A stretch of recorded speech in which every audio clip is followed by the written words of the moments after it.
Hello, it's me, Ariza Gaming, and welcome back to another episode of Sandbox Showcase, the series where I talk about problems in Oxygen Not Included and how to solve them easily and effectively. So today, we're talking about Pacu again, but this time we're talking about them in the context of the prehistoric Planet Pack, the latest DLC for Oxygen Not Included. And this includes two new resources that are quite relevant for Pacu breeding and taming and make things a little bit easier and a little bit more worthwhile. So first of all, right in the middle of the screen, we've got the Jawbo. This is a big blue fish. It's a 2x2 critter. This guy actually eats Pacus. He eats the little fish. He also eats the Pacu fillets. He doesn't eat duplicates, don't worry. It says so right here. But the key point of this is Jawbos produce rust. They just excrete 60 times the mass of the Pacus that they eat. So they actually excrete 60 kilograms per cycle worth of rust each. And rust could be used for two things. You could use it in a rust deoxidizer with salt to get iron ore, oxygen, and chlorine. Oxygen's obviously very important. Iron ore is also very important because you're going to run out of metal ore at some point, and this critter gives you a sustainable source of metal ore. The only other source of sustainable metal ore in the game at the moment is the Regal Mammoth and space mining. So this is actually quite noteworthy. Alternatively, you can actually take the rust from the Jawbo and melt it with a large heat source and a counterflow exchange to turn that rust into 100% refined iron. And you could use this for all of your refined iron building needs, but also you could use it to make steel with the metal refinery. Obviously, a metal refinery requires lime as well to produce the steel. You need iron, refined carbon, and lime. But here's the other thing. The Pacu produce a very large amount of lime because their eggs are 4 kilograms in mass. And because the Pacus lay so many eggs, you're getting about 2.6 kilograms per cycle of lime from the Pacu. And the Jawbo eggs are helping this as well. They're the same mass and they lay them less frequently. But the overall system is producing a lot of lime. So Jawbo are actually very helpful for getting both refined metals and metal ore sustainably in your colonies. So this is an actual reason to have Pacu other than very resource-efficient food production. So that's great. The other thing that the DLC does is it adds the Seakomb plant, which is a new plant, which has a few different uses. It eats 10 kilograms per cycle of polluted dirt, and you can turn the leaves into phyto oil, which you can then turn into biodiesel, or you can just turn it into algae directly. Biodiesel can be used for a lot of things that petrol is used for. You can also freeze it into tallow and actually use that for food preparation, for stuff using the deep fryer from the Frosty Planet pack, if you so want. You can also use it to make blast shots, which is pretty important if you're actually playing on the prehistoric Planet pack and you're trying to stop Demolior from impacting your base. Biodiesel is going to be more available early on than oil, unless you get lucky with the teleporter. So, yeah, Seakombs are pretty interesting, and the key thing is, Pacu actually produce polluted dirt when they eat food. They produce 50% of the consumed mass as polluted dirt, and this is particularly notable with Seakomb leaves, because the Seakombs require polluted dirt to grow. So, the way the numbers work out is, Pacus produce 50% of the polluted dirt required to grow the Seakomb to feed them. So it's not quite a closed loop, you need more polluted dirt from other sources. But the key is, you can actually use micronutrient fertilizer on Seakomb plants. This makes it so that if it's got the micronutrient fertilizer buff, 100% of the polluted dirt that the Pacus produce is enough to actually feed the Seakombs. Or, basically, the loop is closed. It's not 100% closed because the dupes need some time to actually apply the fertilizer, so you're not going to have 100% uptime on that. But if you've got high farming attribute dupes, perhaps a bionic dupe with a load of crop tending boosters, you can get pretty close to 100% efficiency. And then the input food needs of the Pacu drop from a reasonable small amount of input food to almost nothing. Basically just a printer pod's worth of occasional fertilizer output. The printing pod outputs 3 tons of fertilizer if you get it. And that's more than you're ever going to need for all but the largest Pacu farms. So it basically drops the Pacu's food needs to 0. Now I must say, Pacu do normally eat seeds, and Unfortunately, or perhaps fortunately, from a game dev's point of view, they don't eat Seakomb seeds. So you don't have to worry about actually uprooting the plants and then having the Pacu eat the seeds. But if Pacu could eat Seakomb seeds, they would be more than 100% food efficient. So they would produce polluted dirt instead of consuming it. Or they produce extra seeds for you to compost into dirt. I don't know. But that's all hypothetical. So what we're going to do today is we're going to make a slightly different Pacu build that both uses the Seakomb to keep the same amount of Pacu in the same amount of space, but not requiring as much input food as normal. And then we're also going to incorporate a freezer so that we can store up Pacu fillets and feed them to the Jawbo. The Jawbo still needs to eat from the fish feeder to actually get tamed. So you still want to feed it the fillets directly to keep it happy and to keep it breeding, and thus giving you a lot of rust and extra smoked fish for you to put in the smoker. But yeah, we're going to show you how to do that with a freezer, and it's all good.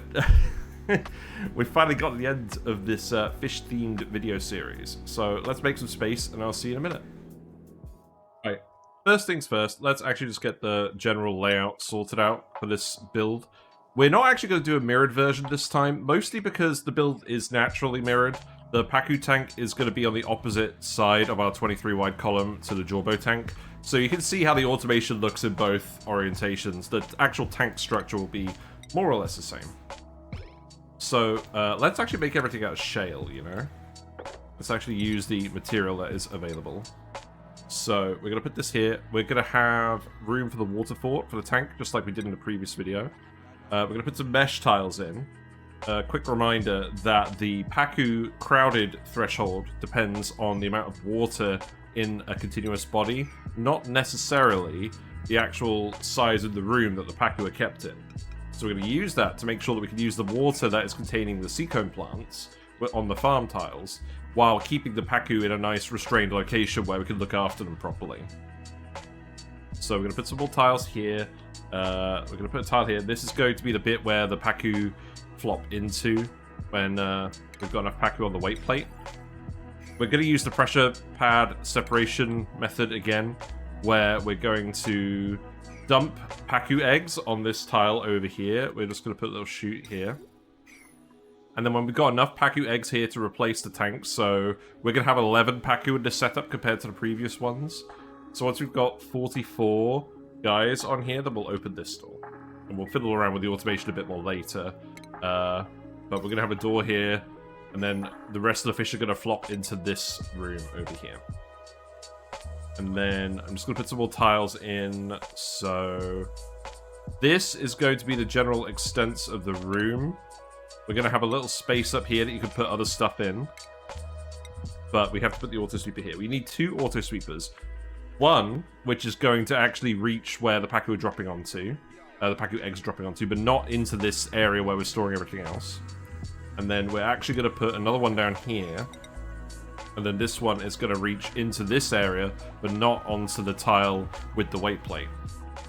And it can't get into the room either, so that's good. So that's going to go there. We're going to put a couple more doors in. These doors will be open when we're actually filling up the tank, and then they'll shut when the Pacu tank is full of fish. So this is where we're actually keeping the fish. We're going to also have another tile. We're going to put some more farm tiles here. And then any extra fish, when they're flopping, if they're in the process of flopping and we get 2 fish flopping at once, when these doors close, the other fish can just go over here instead of flopping around over here endlessly.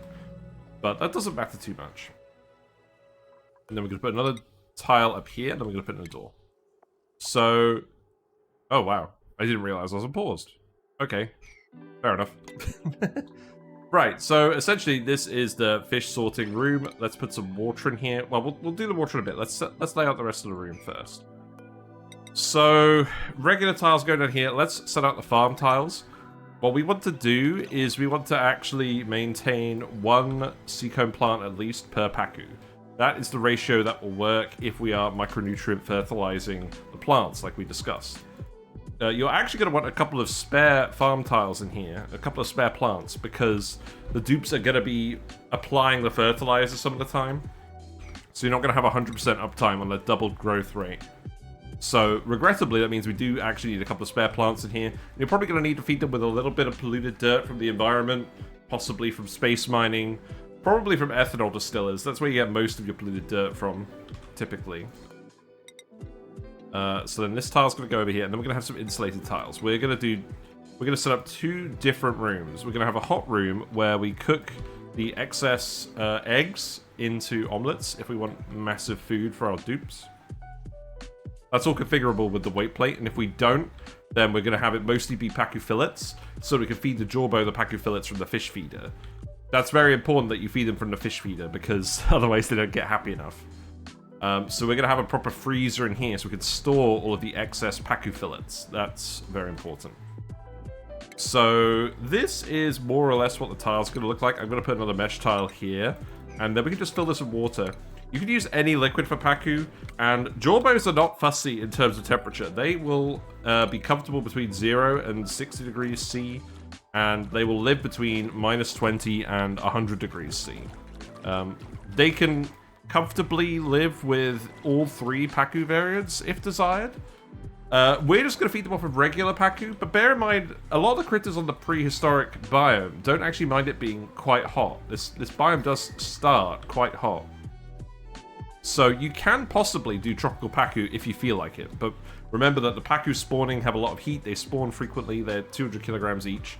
The Jawbos are also 200 kilograms each, but the thing about the Jawbos is... I think I deleted them all. The thing about the Jawbos is they don't breed as frequently as the Pacu. They lay an egg every 6 cycles when they're happy. So they're not going to transmit as much heat as the Pacu, and again, they come out at 30 degrees C. So we're not going to worry about Jawbos from a heat point of view. We're going to put another tile over here as well, and then another door. And what we're going to do is we're going to put the farm station up here. So if we play that for a little minute. So this now forms a greenhouse, so we can actually apply the fertilizer. That's great. And then this room up here, we're actually going to put a surfboard in this room, because why not? We can absolutely do that. So that's going to go there. Let's just put in a very quick sensor and light combo. And then we're just going to put an arrow pot in here for the decor item. You can actually make these out of amber and resin, by the way. In case you're curious. You don't actually have to make glass to get arrow pots on Prehistoric Planet. Right. So that's going to form a recreation room. That's nice. Now, the reason we've got a mesh tile here, if we actually fill all of these tiles with water properly, we end up with 79 tiles in this region. It's 18 by 5, and 11 of the tiles are taken up by farm tiles and the 2 other tiles to the side. So you do need at least 1 more tile filled to get to that 80 tile threshold. But you can have these 2 tiles be full of water, and that's absolutely fine. You can also have this room be flooded, actually. That's fine. You don't want to flood this room. The pressure might take a little while to equalize as well, so we'll see how this looks. But essentially, it doesn't really matter whether you flood this room or not. You're not quite going to have enough tiles to get to 88 tiles. And we're going to put the water fort in here as well, so that lets us have 1 extra fish. So you can have 11 fish. You can have 11 fish with it like this, with the water fort. And then you just need to make sure that the water goes up to these tiles here. There might be a little bit of water here when this door shuts, but that's fine as well. So let's put some more buildings in here. Let's just initially lay out the Pacu room. So we're going to put an auto sweeper here. This can't reach in any of the rooms. It's just going to reach this. It will be able to reach these 2 Seakomb plants, which is good because I'll just feed them directly from the Pacu polluted dirt. Let's actually put a chute up here as well. We're also going to have a conveyor loader here to grab all of the eggs. This is more or less going to follow the basic design from the previous video, with some slight changes. So we've got a conveyor receptacle here. This is going to contain all of the Seakomb leaf for the Pacus to eat. Again, we're going to put that on this list when we get to that. We're going to put a ladder in here, so the dupes can actually climb down, and we're going to put a critter sensor in here. We'll hook up all the automation later, but you're going to want to make sure that this is green if there's less than 11 Pacu in here. And that'll do for that.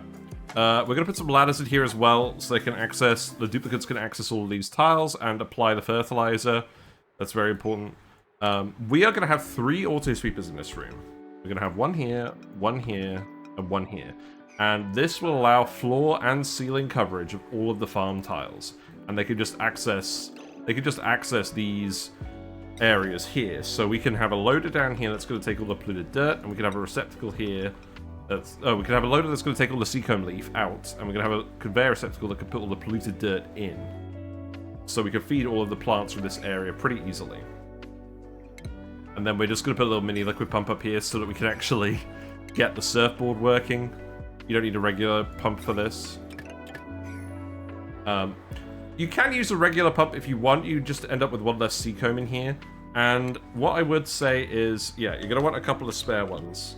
Just because the dupes aren't going to be fertilizing these 100% of the time. So we're going to want 16 seeds, I believe. We're going to put in some ladders over here so that the duplicant can access everything in this room, even when the doors are locked. We're going to put a couple more conveyor loaders over here. So that should be fine. And then we're going to put in... What else are we going to do? We're going to get all these plants planted. Oh, we need ladders over here. That's important. Make sure that you have access. We're going to put a chute in here so we can dump fertilizer in this room. What I would say is you should get enough fertilizer randomly from the printing pod to do a lot of stuff a lot of the time. Sometimes you get unlucky and you don't have it, but a lot of the time you will actually just straight up be lucky. Doesn't actually take that many fertilizer synthesizers to fertilize 16 Seakombs, so we're not going to worry about that. Plant these all, please. And then there's a couple of other little bits. I think that's actually all of the buildings in this room, so that's good. And then we've got our whole cooling solution over here, which we'll talk about later. But there is a little bit more automation involved in the actual material distribution this time. We're going to have 2 shutoffs, and we're going to have 2 element sensors. And we're going to hook these up to send specific elements to specific rooms. We want the Pacu eggs, the excess eggs to go in here. We want the polluted dirt to go in here, and we want the excess Pacu fillets to go in here. So that's why we need a couple more of these than usual. And lastly, we'll put an auto sweeper over here to actually deliver the fertilizer over here. We could also put in a dev generator. Let's just put the dev generator here today. The dupes can climb up in this gap with where this auto sweeper is, so it doesn't actually get in the way of the ladder too much. It's a little bit slower than going up a plastic ladder, I'll admit, but I don't think that's the end of the world. So, doesn't particularly matter how you hook this up power-wise. So we'll just connect all of these wires like this. Got a couple of extras over there. That's good. Fit the light to the automation. We'll do most of the automation later. That's essentially what this basic room looks like. So let's actually get some Pacu in here. While our friend actually deals with all of these. So 1, 2, 3, 4, 5, 6, 7, 8, 9, 10, 11. We're going to have 11 Pacu in here. So they're going to be crowded. They're not going to be confined. And they have enough water in here that they'll be happy once they're getting fed by the feeder. Right, so what else are we going to want to do? We got the farm set up. Let's actually do the Mechatronics first. So we're going to get everything set up in the main rooms, and then we're going to set up the side rooms. So in terms of the conveyor belts, we're going to have the Seakomb leaf go straight in this conveyor receptacle. That's pretty straightforward. So it's going to be in industrial ingredients. So we'll just spawn in some Seakomb leaf briefly, just to actually get this hooked up. So it's going to get taken out of this room. And when the Pacu eat the Seakomb leaf, they'll automatically produce polluted dirt. This sweeper will automatically deliver it to these tiles. So that should be good. Let's just feed the Seakomb leaf. We're again going to set the feeder to 1. We're automatically loading this with the auto sweeper at all times. So we will definitely continuously load this, and then the fish can continuously eat from the feeder. And that way they're always getting the 8 from feeder bonus, and thus they're always getting the happiness and the taming progress. That's very important, and we're going to come back to it later when it comes to the Jawbos, because taming the Jawbos is honestly the most difficult thing about the Jawbos. It's kind of weird. So then with the conveyor rail, we're going to set this loop up exactly how we did it previously. We're going to put in a conveyor rail element sensor here. We're going to set this to not gobfish, Pacu, regular Pacu. That's going to go in here. And then if it doesn't detect an egg, or if the weight plate is full, then everything else is going to get dumped down here. And then we're going to take all of the excess resources out of here and we're going to start sorting them out. This conveyor loader is going to fill with eggshell, so we can fit that onto the loop as well. We just have this go straight across here. That's actually fine. So it's going to pass through this sensor, and if it contains Pacu fillets, we're going to send them this way. We're going to send them this way, and then we're going to put them in the freezer, which we'll get to later. And if it's not Pacu fillets, and it's going up here, we're going to put a bridge over here, and then it's going to go through the next sensor. And then, if it detects polluted dirt, it's going to come in here. I have a loader here that you can just manually load with polluted dirt as well. And that is just going to come down here, and it's going to connect into this conveyor receptacle as well. So, we're just going to set this to allow manual use polluted dirt. And if the dupes find random polluted dirt, they can put it in here. Then everything, all the remaining resources are going to come down here, where they're going to get sorted into... They're going to get sorted in the Omelette Room. Because we're going to get all the eggs on this conveyor as well. And that's essentially what the Mechatronics looks like for the first bit where we're sorting out the Pacus. Again, it's very straightforward, very similar to the previous design.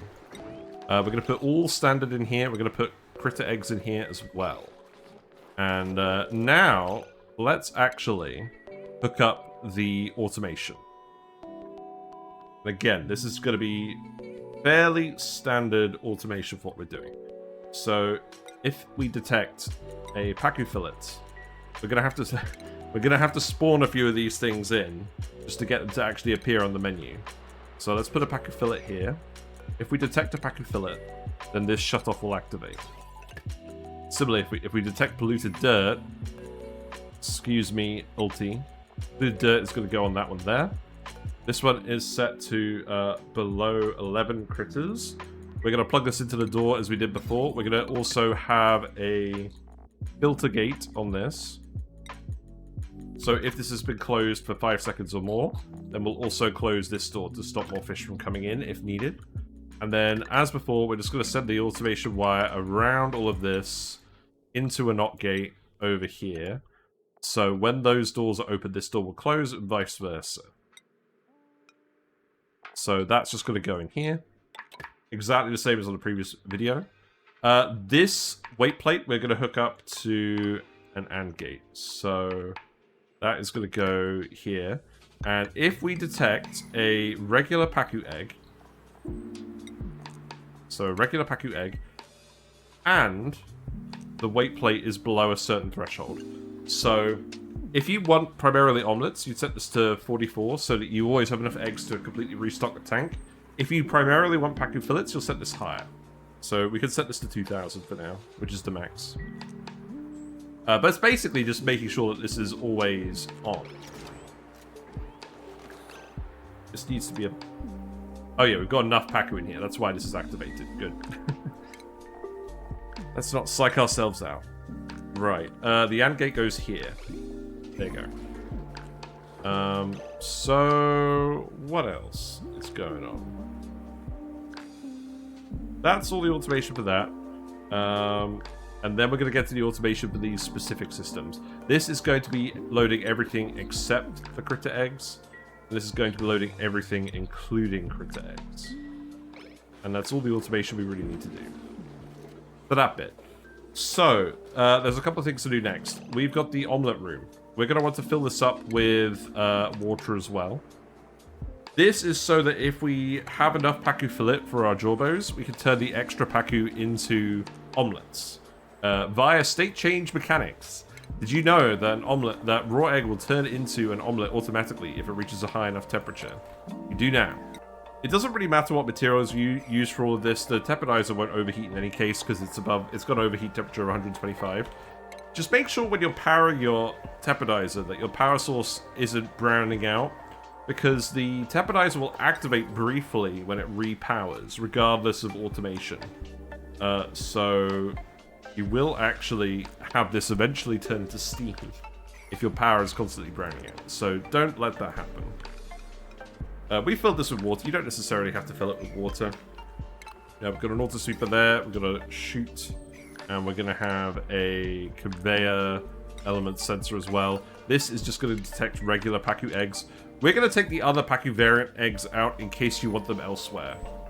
There's a little bit of extra complication going on here. So we've got these two lines. We want this line that contains generally everything, and we're going to send it, I don't know, let's say down here. And we're going to run it through the sensor.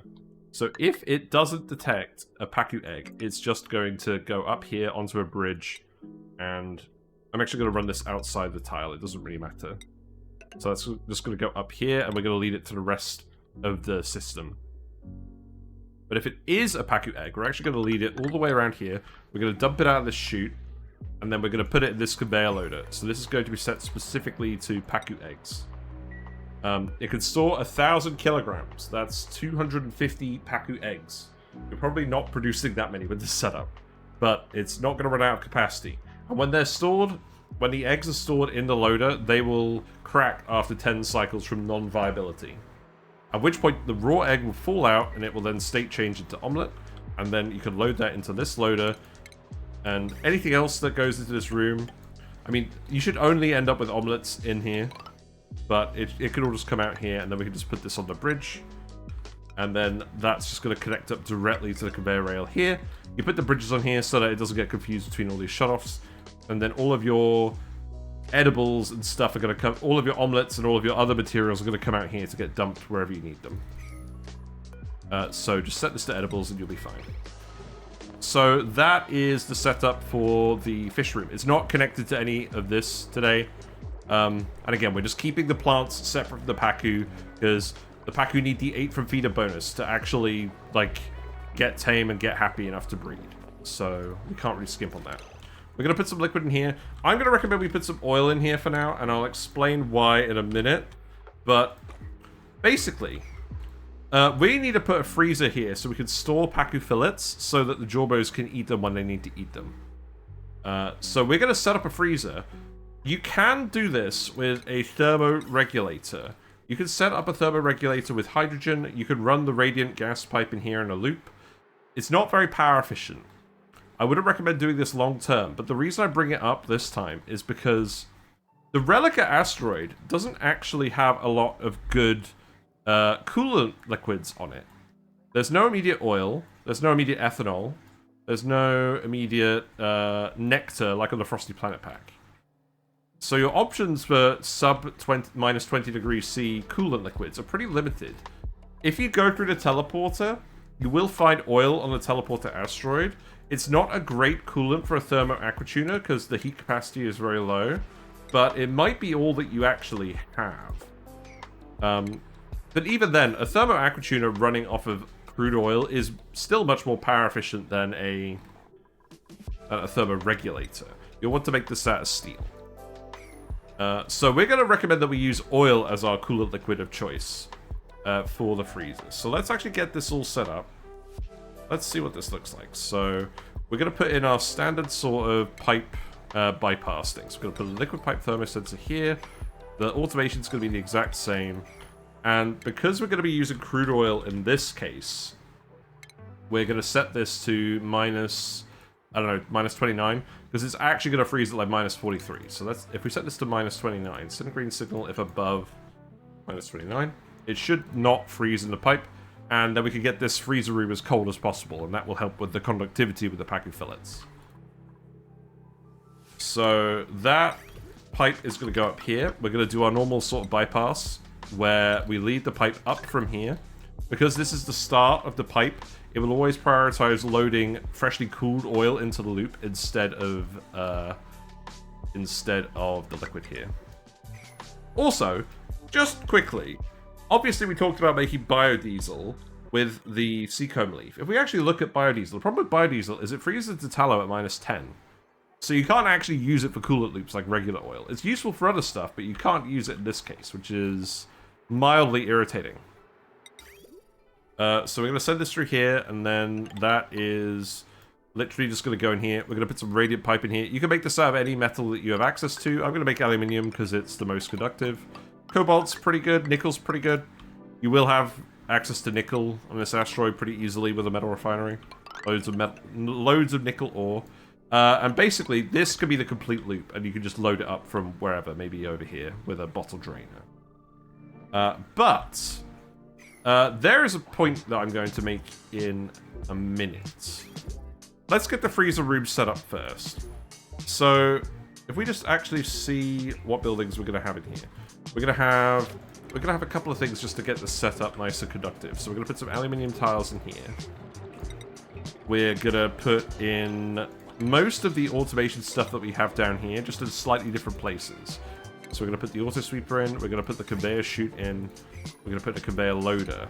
But basically, we want to make sure that our system can store an arbitrary amount of Pacu Fillet. We don't want it to run out of space for Pacu Fillet, because we don't know exactly when the Jawbos are going to want to eat them. So we'll put a conveyor rail thermosensor here and a shutoff. And this is going to form the basis of our cooling loop. So once the material is cool, we can portion it out. We're then going to have another shutoff over here. We're actually going to put a timer sensor in here, so we can let out small packets. And what we're actually going to do is we're going to use a meter over here. You're going to want some plastic for this. But thankfully, plastic is pretty easy to get on Relica, because you've got the Lura plants, and you can turn the amber into resin, and then turn the resin into plastic. So I'm not going to worry about having plastic for this build. We're going to plug that into itself, and we're going to set this to a very low value. The thing is, obviously when you're feeding the Pacu with the fish feeder, you want to feed them a small quantity at a time, so they always have the 8 from feeder bonus, especially when they're taming. But 1 kilogram, which is the minimum setting on this, is 1,000 calories of Pacu Fillet, and if a Jawbo eats 1,000 calories of Pacu Fillet, it's going to be full for quite a while. So we actually need to set it even smaller than that for the Jawbo fish feeder. So that's why we need this meter here. We're going to send them 10 grams of Pacu Fillet at a time. That feels very cruel, but it has to be done. So these are all the buildings. If we just quickly hook up the conveyors and then the automation, let's see what that looks like. I've split this video up a little bit because I want to make sure that we're building this in a logical order. So the loop is going to start here. It's going to go into the insulated tile. We're going to have a bridge here. The conveyor rail is then going to run through the metal tile and cool immediately. If the food is cold enough, then it's going to get dumped out of this chute here. If it's not cold enough, it's going to go through this bridge, and we're going to send it through the metal tiles again. We're going to try again. And again, this is the start of the pipe on this end, so it's going to prioritize recirculating the Pacu Fillets instead of adding more Pacu Fillets. So this should eventually end up with just a load of cold Pacu Fillets before loading in new stuff. The cold Pacu Fillets are going to get dumped in here. You can have a vacuum in here, that's fine. Alternatively, you can fill it with hydrogen gas. I would fill it with hydrogen gas just because then you're not going to have to worry about cooling down the auto sweeper. So if you're going to do that, you just need a conduction panel on your liquid coolant pipe, but we're not going to bother. So let's just set this to like, I don't know, minus 20 degrees and just send a load of hydrogen here.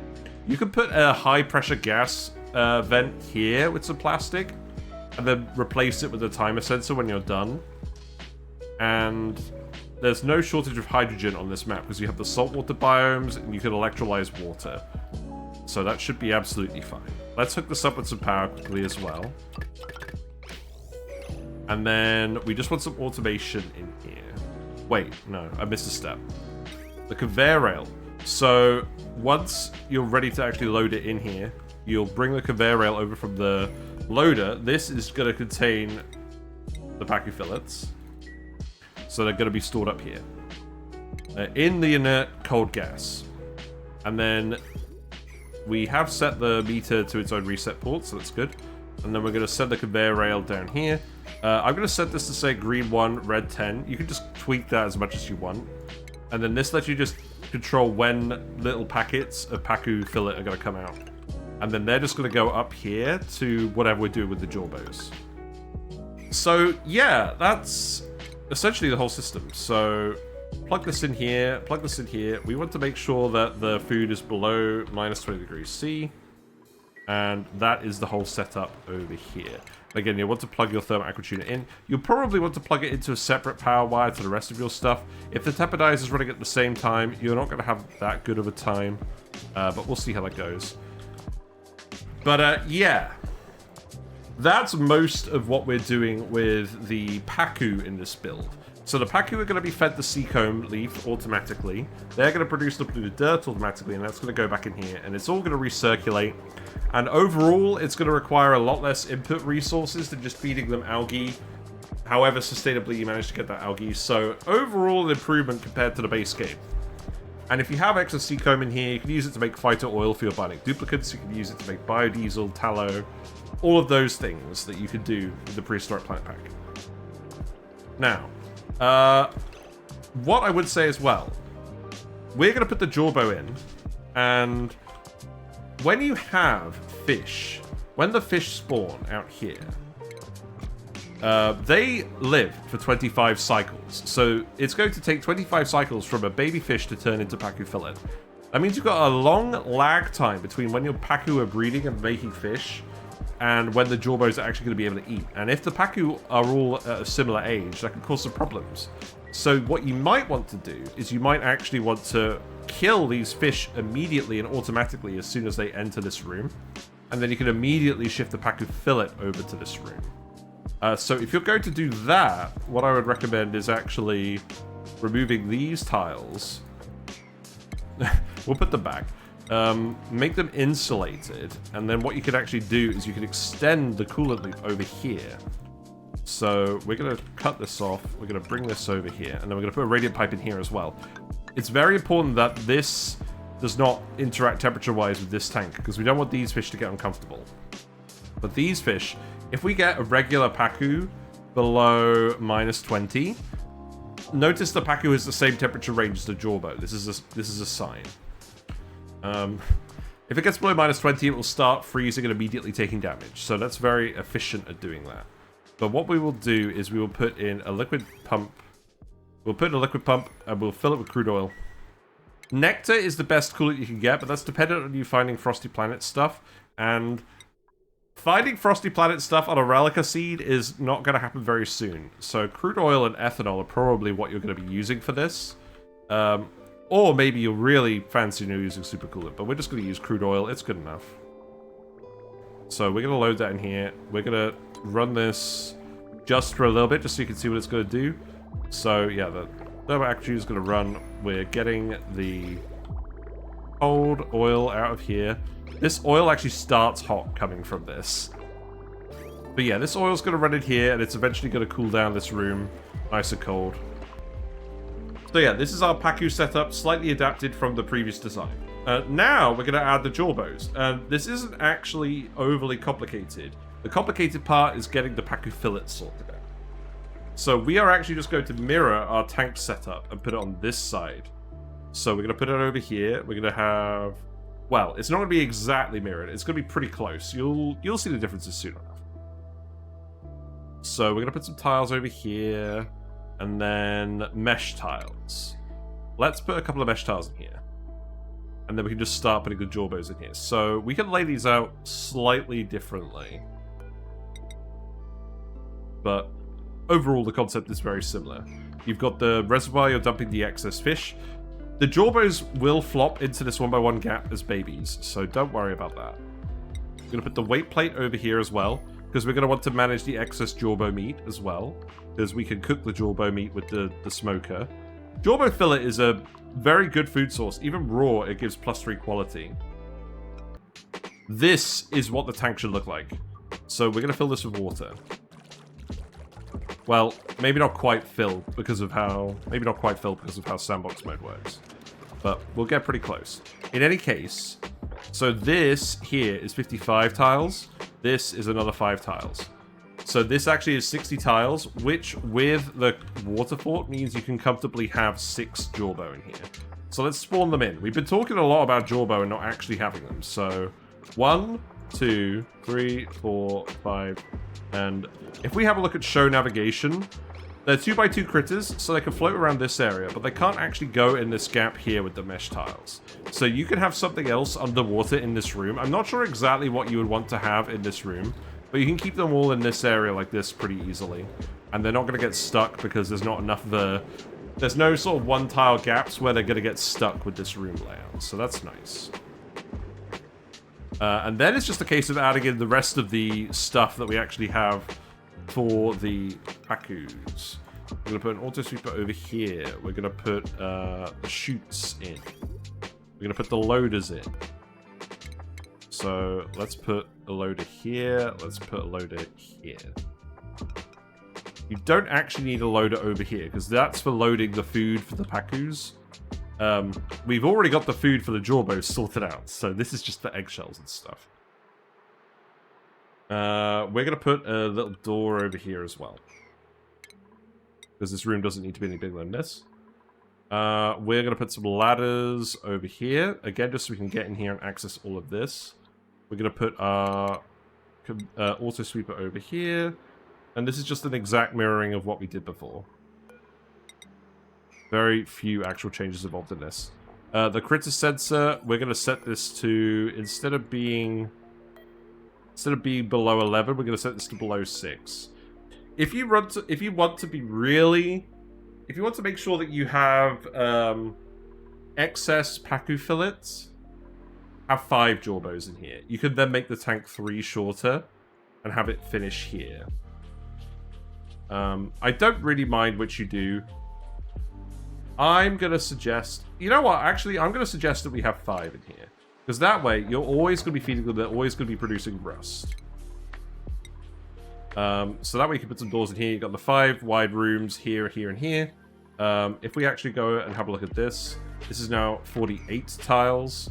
So we'll set this to below 5 Jawbos. And then if we just get rid of one of these guys... Let's get rid of this one. Yeah, you will end up being happy now. We're going to set this to Pacu fillets. We're going to set this to 1 kilogram. But that's not going to make a huge difference. We're going to put the conveyor loader back in here as well. And then we're going to get the stuff out of there. Let's just put a ladder over here as well. We will also put in our auto sweeper in this bit so we can reach a conveyor loader as well. It's all good. And then let's just put some more oil over here. We're not going to be actively freezing the Jawbos. I don't think it's really needed for this. So let's set this to like 20. Not 290, please. So again, the Jawbos are going to hatch on this tile. They're going to either flop over here or they're going to flop in here. And as a reminder, the Jawbo fry are 1x1s. So... very cute. They're not going to have any issues flopping in this setup, is what I'll say. Then we're going to put a conveyor element sensor here. It's not too complicated at this point. So we want to put a reservoir in here as well. So that could go here. Receptacle. That's the actual word I'm looking for. That could go up here. So all of the little packets of Pacu fillet that are coming out of this freezer are going to go in this conveyor receptacle. They're going to get put in the feeder very quickly, and then the fish are going to eat from the feeder and get their happiness bonus.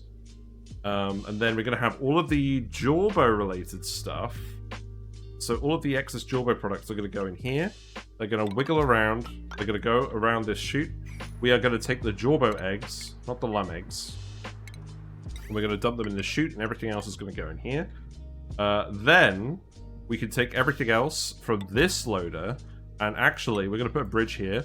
We're just going to add it to this rail, which contains everything else. And that's going to go over the top.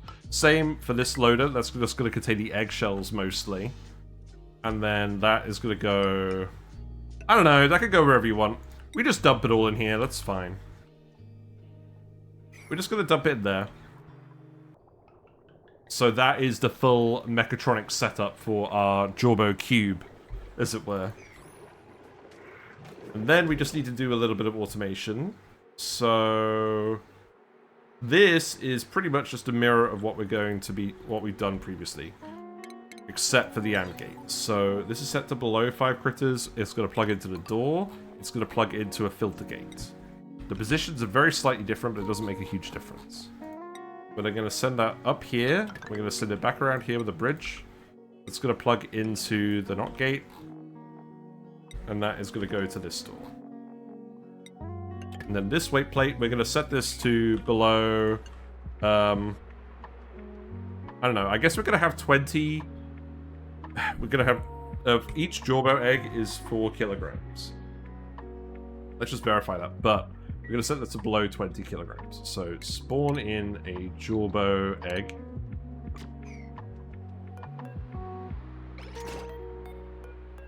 Yeah, if we look at this, it's 4 kilograms, just like the Pacu eggs. The Jawbo eggs don't provide a huge amount of line because they're only breeding every 6 cycles compared to the Pacu eggs, but you're still going to have plenty of line with this whole setup, so I'm not concerned about that. Yeah, go ahead and flop into the oil, you'll be fine. And then, continuing with the automation, so that's set to 20 kilograms. We're going to set this to plug into an AND gate. That's going to plug into the chute. And this is set to Jawbos, so we're just going to send it here. There you go, that's all set up. That's all the automation. It's not very complicated. Especially not compared to some of the Pacu Goldfish builds we've been looking at previously.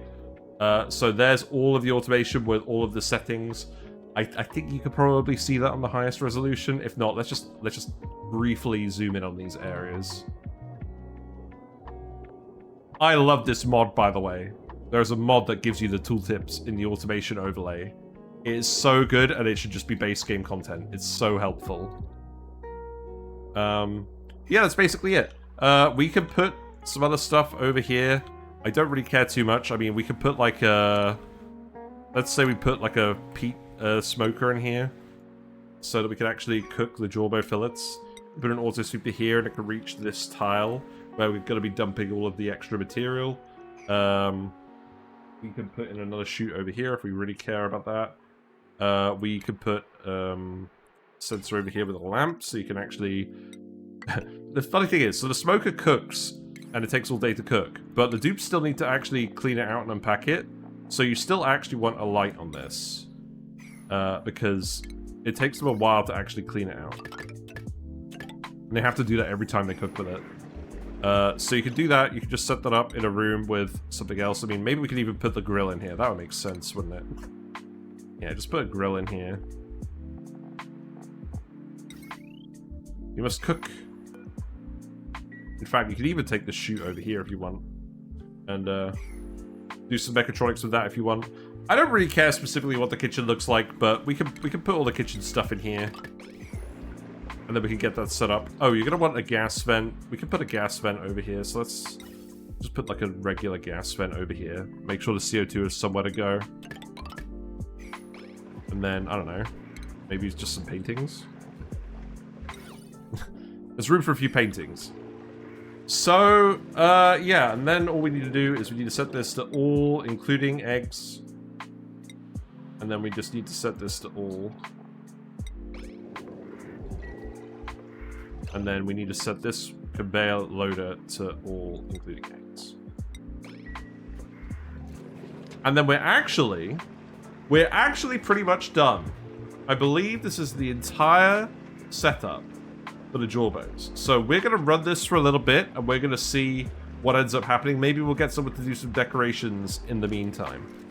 So again, just a reminder of the ratios. We've got 11 Pacu in this room.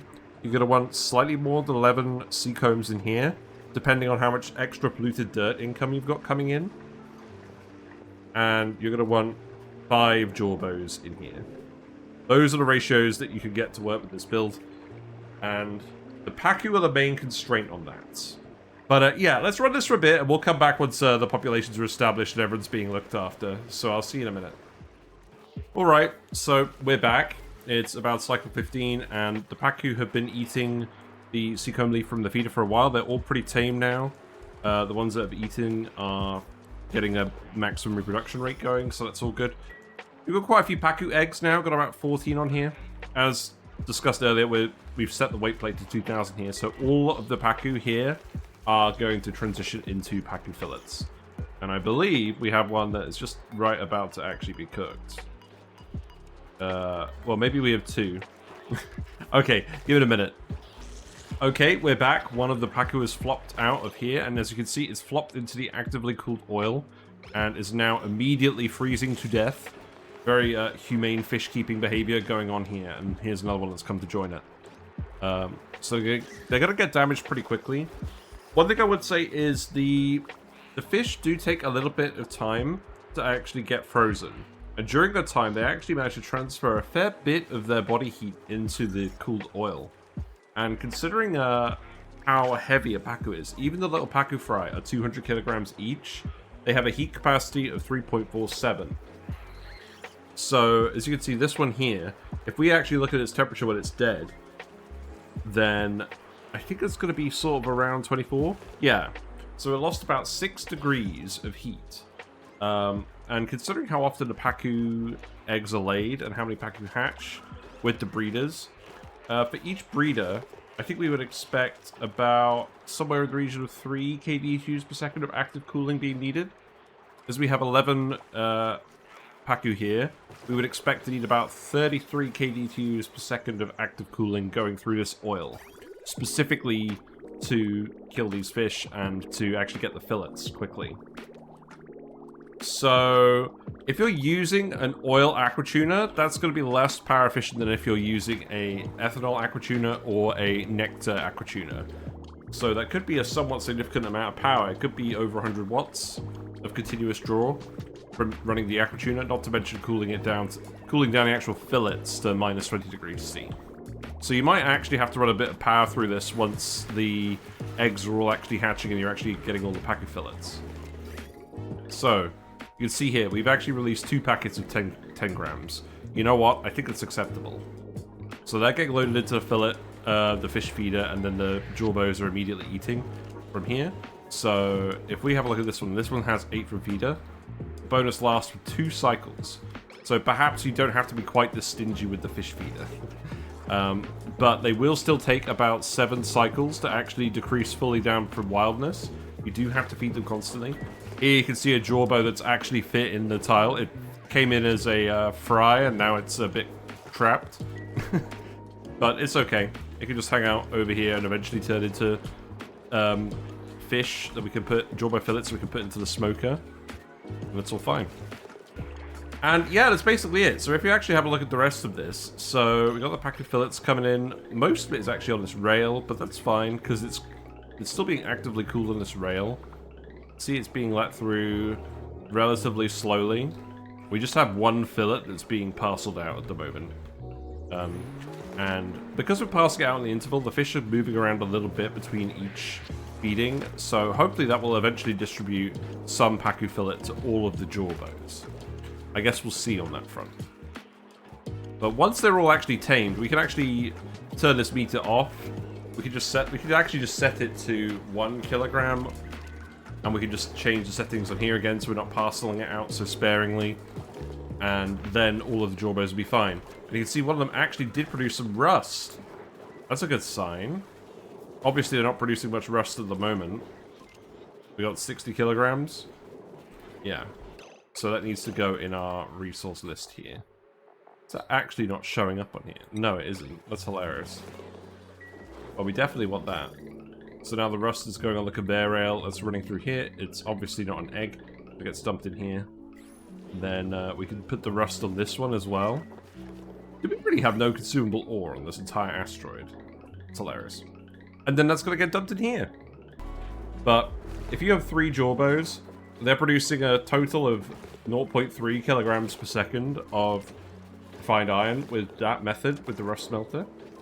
That's about as much iron as you're going to get out of an iron volcano.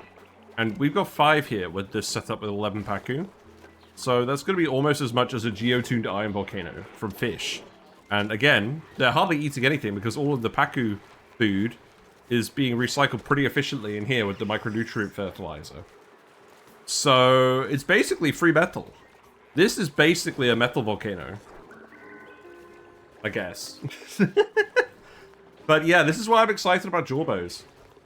Gives you a compelling reason to actually breed Pacu other than just food production. Obviously, you're not getting that much food out if you're feeding most of the Pacu fillets for the Jawbos. You are going to end up with a slight excess of Pacu fillets. You can tweak the weight plate settings a little bit to get a couple of omelettes if you want more calories for your dupes. Or maybe you just want more Pacu fillets just for smoked fish and whatever. Okay, so each Jawbo, when they're actually tamed, they're going to be eating about 1,000 calories of Pacu fillet per cycle. They're actually turning that into 1,800 calories of Jawbo fillet. Smoking the food with the peat burner, we've got some peat coming in from here, increases the amount of calories by 86.7% for both the Pacu fillet going in here and for the Jawbo fillet. So at the moment we've got the Pacu fillet recipe in here, but you can set this to the Jawbo fillet once we actually get some Jawbo fillet. Let's actually just spawn some in. There you go. So let's tweak the recipe. Doesn't actually make too much of a difference. So yeah, those are my thoughts on Pacu in the Prehistoric Planet Pack. I think they're quite a bit stronger than in the base game. Feeding them is easier than ever with the Seakomb plant, and you can get a very trusty and powerful metal ore source from the Jawbo eating all of the Pacu fillets. Taming them is the important part. What you need to do is you need to store your Pacu fillets in here in a freezer. You need to meter out the Pacu fillet very slowly with a conveyor meter to make sure that you're actually feeding them small enough quantities that you can keep the 8 from feeder bonus at all times. It's a little bit cumbersome. I wonder whether the devs are going to change that, or possibly change the setting on the fish feeder so you don't have to use the meter. But I think it'll actually be fine, and I love that they've added more fish to the game for obvious reasons. And yeah, I'm really happy that you now have another metal source in the game for when your late game colonies are running out of metal to grab from actual asteroids. It's fairly feasible to set up a very large Jawbo farming operation, because the only real required inputs down here are just a relatively small amount of polluted dirt. Space mining the polluted dirt and feeding it to these guys will be much more efficient than space mining the metal ore, if you need large quantities of it. So that's what I'd recommend if you're doing this and spaced out. And yeah, let me know what your thoughts are. Do you like to use Pacu in the Prehistoric Planet Pack? What are your favorite critters from the Prehistoric Planet Pack? Oh, I forgot. Don't put the Jawbo in the same tank as the Pacu. Don't do it, because they need to eat from the feeder to get the happiness. You want to keep them separate at all times when you're actually breeding them. But yeah, the lure plants and the knits, I'm going to do a video about those as well. But the next video, the last Sandbox video we're going to do before we go to Australia on holiday is rust melting. Because with these guys in the game, you now have a way to sustainably get rust other than space mining. So it actually makes sense to set up a permanent rust melter somewhere in your colony. And it's not too hard. You just need a proper counterflow. But yeah, we're not going to wait around for these guys to eat all of the Pacu fillets, because it's going to take them like another 7 cycles to tame, and then they're just going to produce the eggs. It's literally the same mechanic as with the Pacu. Like, you know what to expect based on the previous videos. There's no other wrinkles. The Jawbo fry just flop along as they do in the previous cases. They have no problems flopping through this door because it's too wide anyways. You can see we've actually ended up with some tropical fry over here. We got the Giga Chad fish. It's all good. But yeah, take care everyone, and think fishy thoughts. Whiskers will see us out. Bye for now. Whiskers sends thanks to the following Twitch subscribers and YouTube members: 999999999, Ayla Ivo, Lagbot 30,000, Neo Deus Machina, Quantum Zari, Stinger's Playground, Sweet Danger Kitty, Uglavisk, User 4101, and Christian Nielsen 9363.